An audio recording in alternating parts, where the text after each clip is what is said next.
नमस्कार, मैं भूप सिंह पूनिया और आप देख रहे हैं सारांश हिंदी क्लासेस।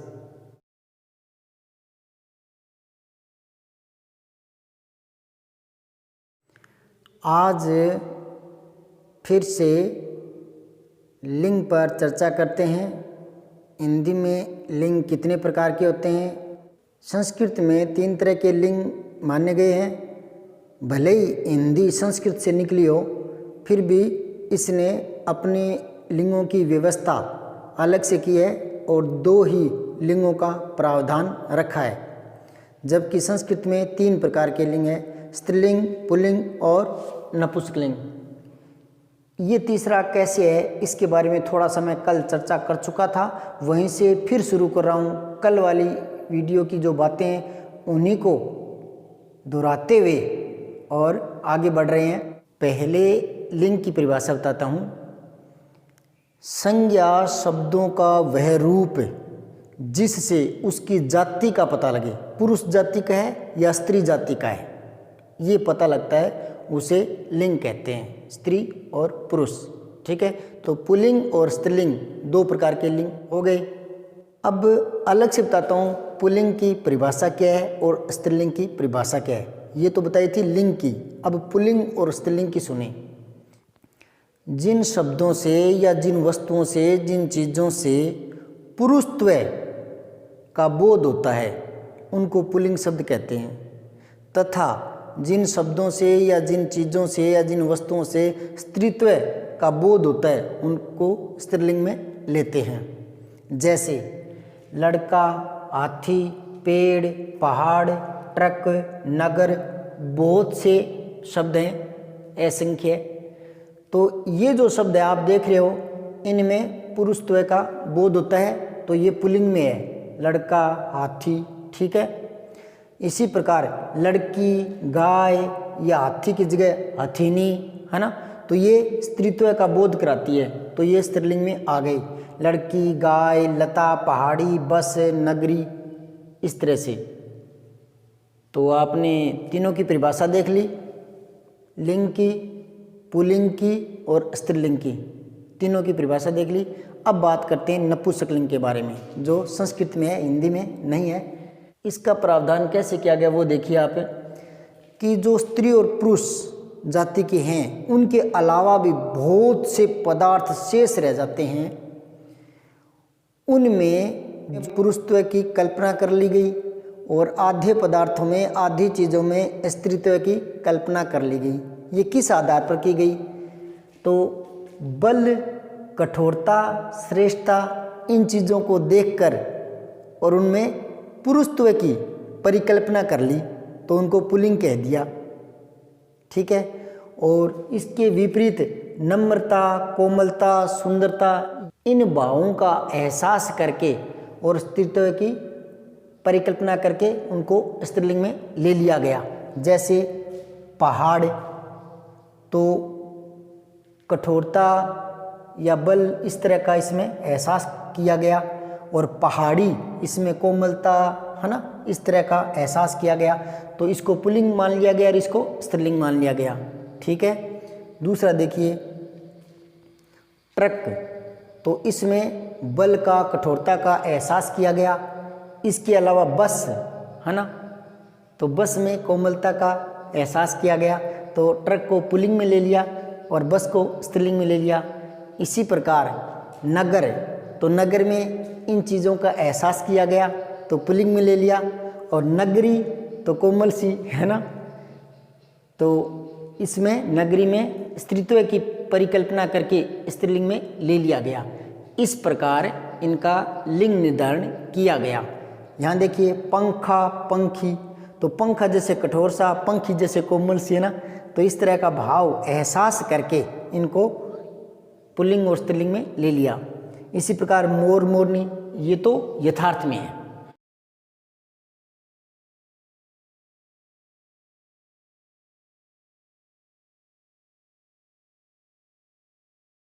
भले ही यथार्थ में हो, भले ही कल्पित हो, है ना, जैसे ये तो यथार्थ में मोर, मोरनी, है ना, बैल और गाय, ये तो यथार्थ में है, लड़का और लड़की, ये तो यथार्थ में नहीं, पुल्लिंग और स्त्रीलिंग। इनके अलावा कल्पित भी कर सकते हैं ना, जैसे ट्रक और बस, नगर और नगरी, पहाड़ और पहाड़ी, ये कल्पित कर लिया। तो भले ही यथार्थ हो भले ही कल्पित हो, अगर यथार्थ या कल्पित माध्यम से पुरुषत्व की कल्पना कर ली गई है तो उसको पुल्लिंग में ले लिया गया, और स्त्रीत्व की परिकल्पना कर ली है तो उसको स्त्रीलिंग में ले लिया गया। ये था। अब बात रहती है इनके अलावा भी और पदार्थ बहुत बचते हैं जिनको हम कह सकते हैं अप्राणीवाचक पदार्थ, है ना, उनको नपुंसकलिंग में ले लिया गया, है ना। और सचेतन की परिकल्पना वाली बात तो हिंदी पर लागू होती है। इनमें भी बहुत से शब्द जो है वो संस्कृत में तो नपुंसकलिंग में ले लिए गए हैं, लेकिन हम यहाँ हिंदी की बात करते हैं, ठीक है। तो हिंदी में इन चीज़ों में पुरुषत्व और स्त्रीत्व की कल्पना करके और उसके बाद क्या है कि पुल्लिंग और स्त्रीलिंग दो ही लिंग हिंदी में रखे हैं, ठीक है। इसका प्रावधान नहीं रखा गया।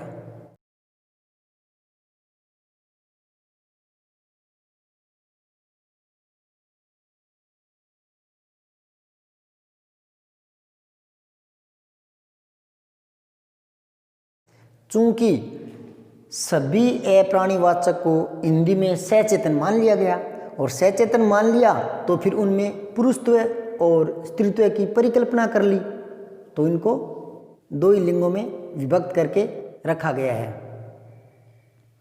इस प्रकार जो लिंगों का प्रावधान हिंदी में रखा गया है, तो ये व्यवस्था जो है वो अन्य भाषाओं में जो लिंगों की व्यवस्था है उससे हिंदी में थोड़ी सहज हो जाती है, एक कम कर देने से, ठीक है।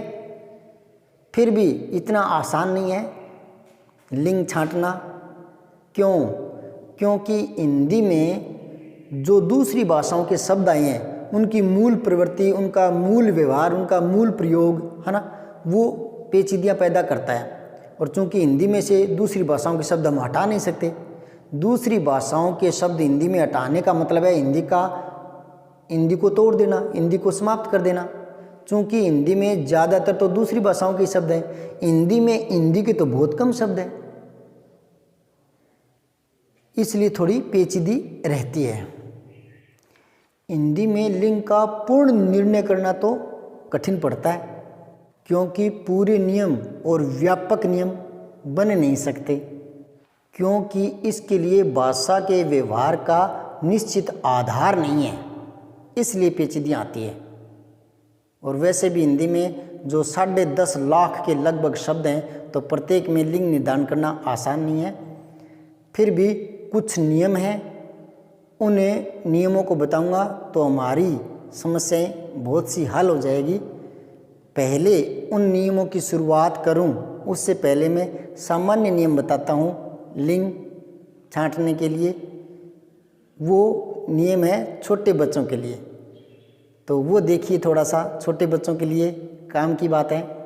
कोई भी शब्द लो, जैसे बाल ले लिया, मानो हमने बाल, तो पुल्लिंग है या स्त्रीलिंग है, कैसे छांटोगे? तो थोड़ा सा वाक्य बनाकर देखिए, बाल झड़ गए या बाल झड़ गई, तो बाल झड़ गए पुल्लिंग है, ठीक है। जीभ क्या शब्द है? पुल्लिंग शब्द है या स्त्रीलिंग शब्द है? तो जीभ कट गई या जीभ कट गया? कट गई ना, तो स्त्रीलिंग है। नाक बहती है या नाक बहता है? स्त्रीलिंग शब्द है।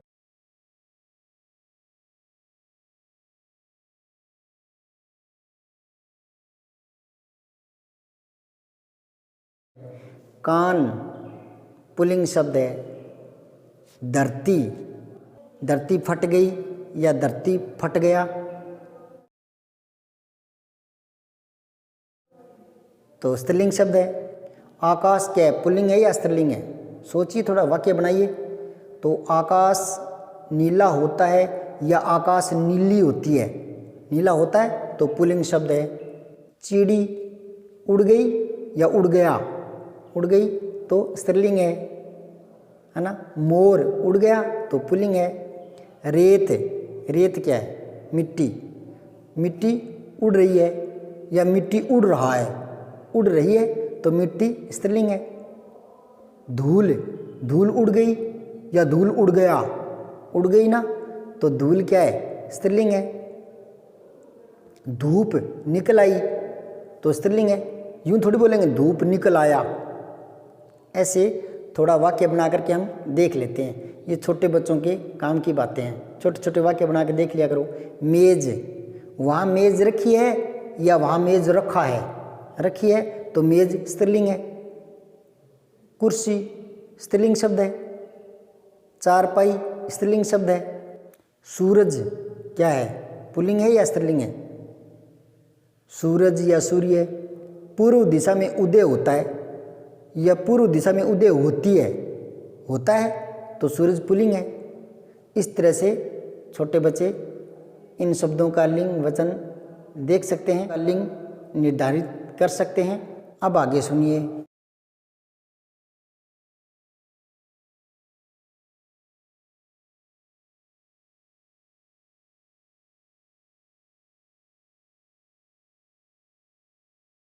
हिंदी में लिंग निर्धारण दो प्रकार से होता है, शब्दों के अर्थ के आधार पर और शब्दों के रूप के आधार पर।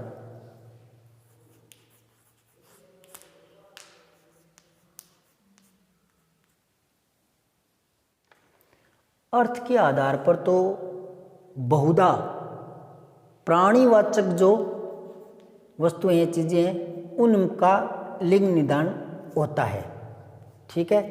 और अगर रूप के आधार पर लिंग निर्धारण किया जाता है तो वो अप्राणीवाचक जो पदार्थ होते हैं, अप्राणीवाचक निर्जीव जिसको बोलते हैं, ठीक है, उनका रूप के आधार पर देखा जाता है।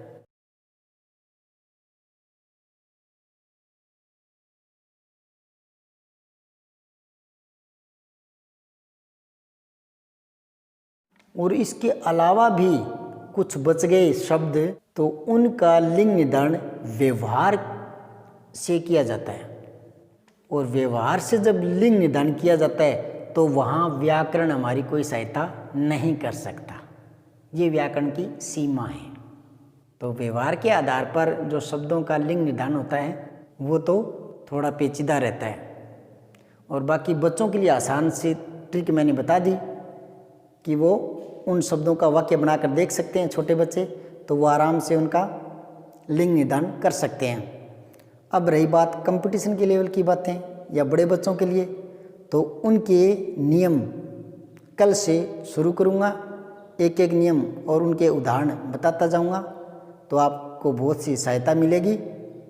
तो कल का वीडियो ज़रूर देखें और जो पहली बार वीडियो देख रहे हैं वो इसे सब्सक्राइब ज़रूर कर लें और शेयर करें, किसी और का भला होगा। लाइक करें, कुछ पूछना हो तो कमेंट करें। धन्यवाद। जय माँ सरस्वती, जय भारत।